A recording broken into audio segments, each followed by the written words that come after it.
What up? My name is Brad. Welcome back to 59gaming. Today, we're going to sit down and we're going to talk about the Switch price, whether it be the increases. We'll discuss tariffs a little bit. We're not getting too in-depth with that. That's not really our territory. But we'll talk about it a little bit. Mainly, we want to talk about the Switch pricing, and then now pre-orders are open for it. And just kind of a rough thought process from us. But I'm not alone. My name's Brad, Bradical Online. I'm joined by Cillian Olar and Hydros. You probably know the other members of 59. You'll see them on channel periodically. What up, guys? What's up? What's going on, folks? So, the price of the console has confirmed to not have gone up. But every single accessory that goes with it has gone up in some value. Even the Joy-Con straps went up $1. So, Nolar, give us a little bit of a breakdown on how you feel about accessories increasing in price. So as Brad said, like, the tariffs from America and so forth, they're having a ripple effect, and they've got to Nintendo's got to absorb these increases in prices. And the best way to do it actually is smart, not to increase the console initially, but to increase the accessories, because there's a lot more margin on those accessories, so they can eat a lot more of the losses off of the accessories. So raising them by whatever, $1 for the strap, or the Switch to Pro controller going up by $5. Like, it seems small enough. People physiologically or psychologically will be okay with that jump in price and say that's fine. And as we were kind of talking about before, even if the die-hard Nintendo fans aren't going to be buying every single accessory, you'll buy a couple, right? Like, you'll buy maybe an extra dock for your bedroom, or maybe a camera because you want to have that feature in there. But you're not buying all of them, which would, if you totaled it all up, would go into like the several hundreds, right? So overall, I think it's a smart move by Nintendo.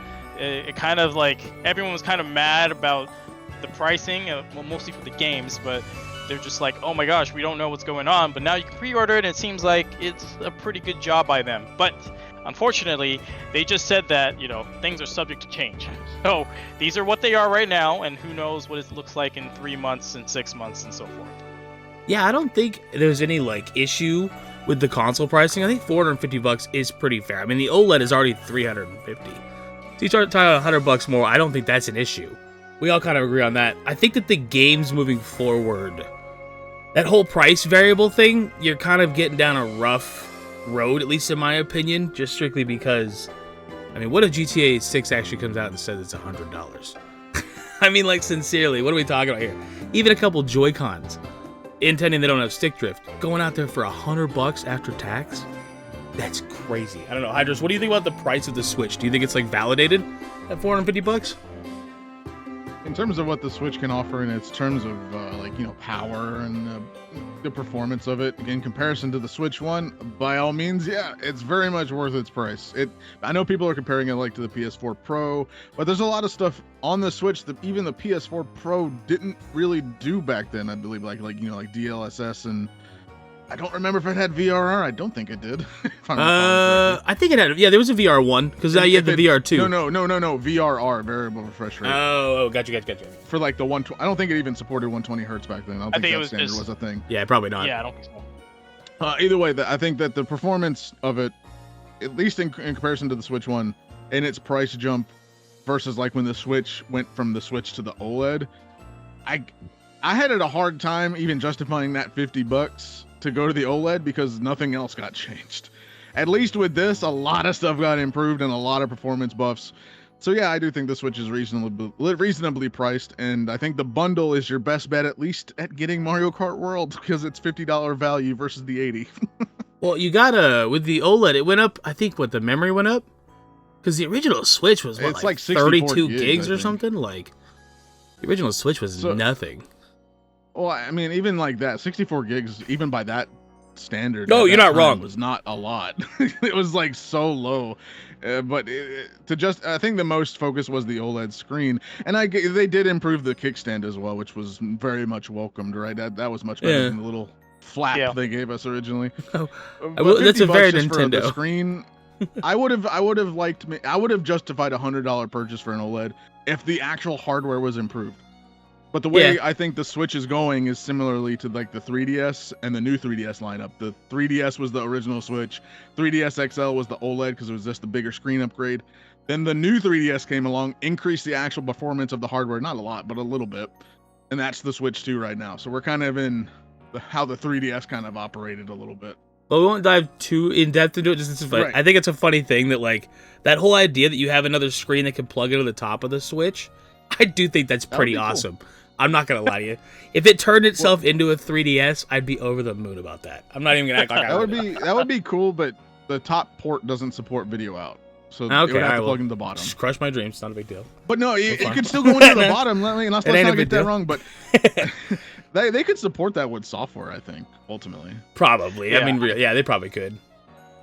I mean, so overall, I think we're all in agreement. Like the console at the U.S. dollar price point, $450. It's going to be different in whatever region you're in. I think it's fair. Sorry if you're in Australia, man. I apologize. Oh man. I was seeing those Yeah. prices. Sorry about that, dog. Yeah, like I have some Canadian friends, and they were like, "It's $700 for the Switch 2 and Mario Kart bundle, 700 Canadian," and I'm like, "Yikes, that's a little pricey. That is definitely a little pricey." But everyone is seeing these increases on the accessories, and unfortunately, that's kind of what Nintendo has to do, right? Like regional pricing, they don't want. If it was so much cheaper for us to go to like us in the U.S. to go to Canada and buy them and bring them home.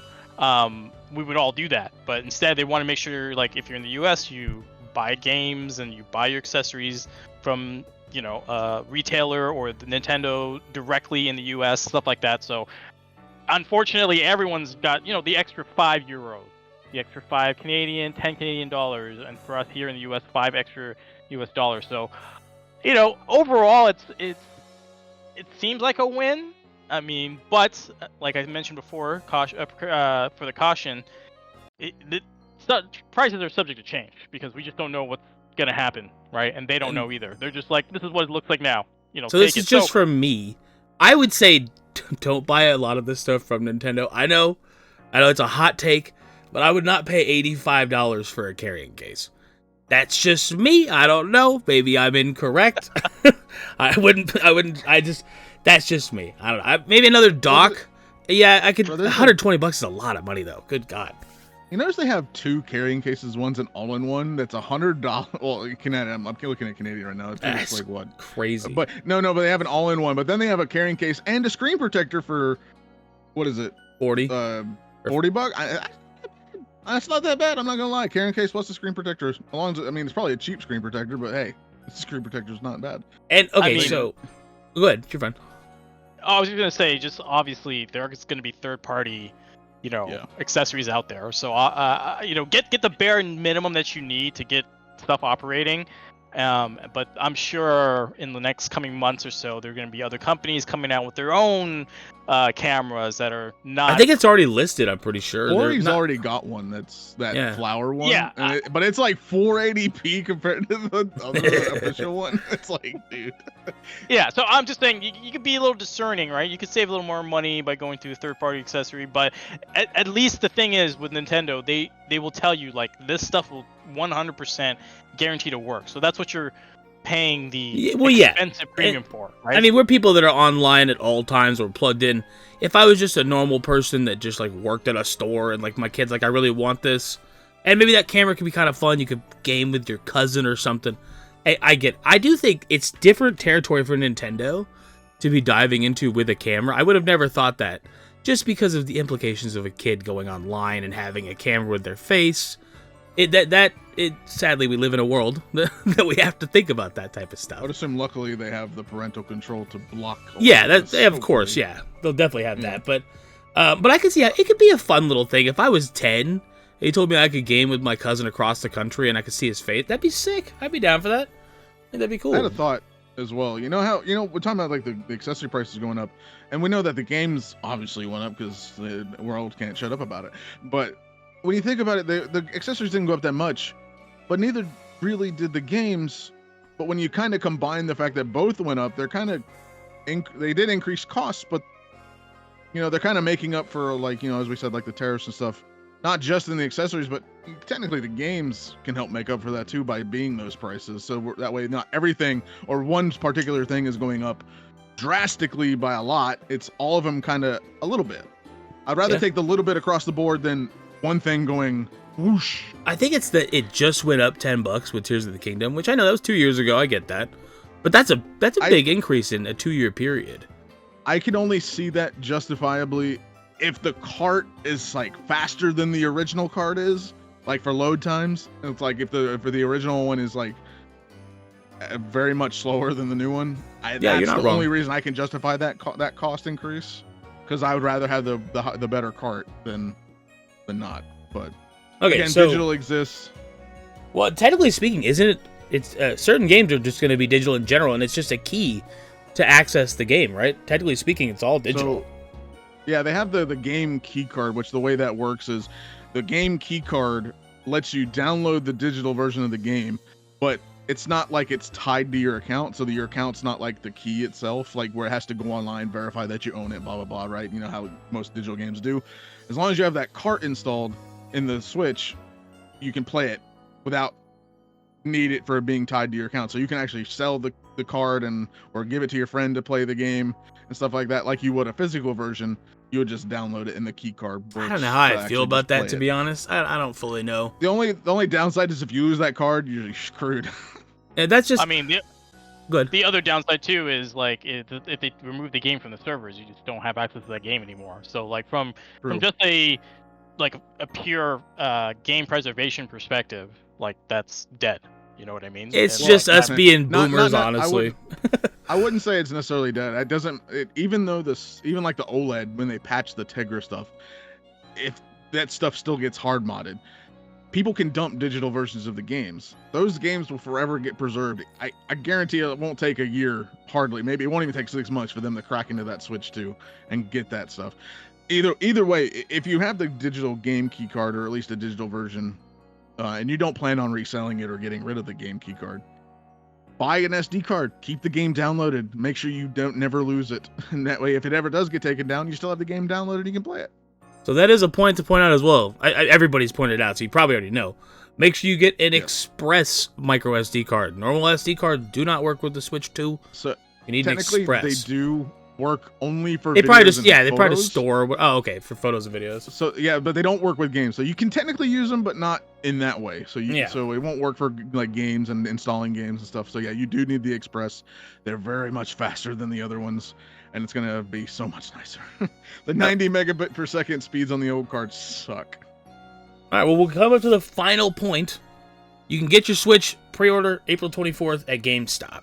I think that's confirmed for other retailers. It's everywhere. Okay, yeah. So April 24th Except is when you'll be Amazon. able to. Yeah, I don't know. Amazon, I guess they're probably just staying out of it because like, it's not worth it. I don't know if you're gonna be able to get. So as a former GameStop employee, it's a pain in the butt if you don't work there or know someone that works there.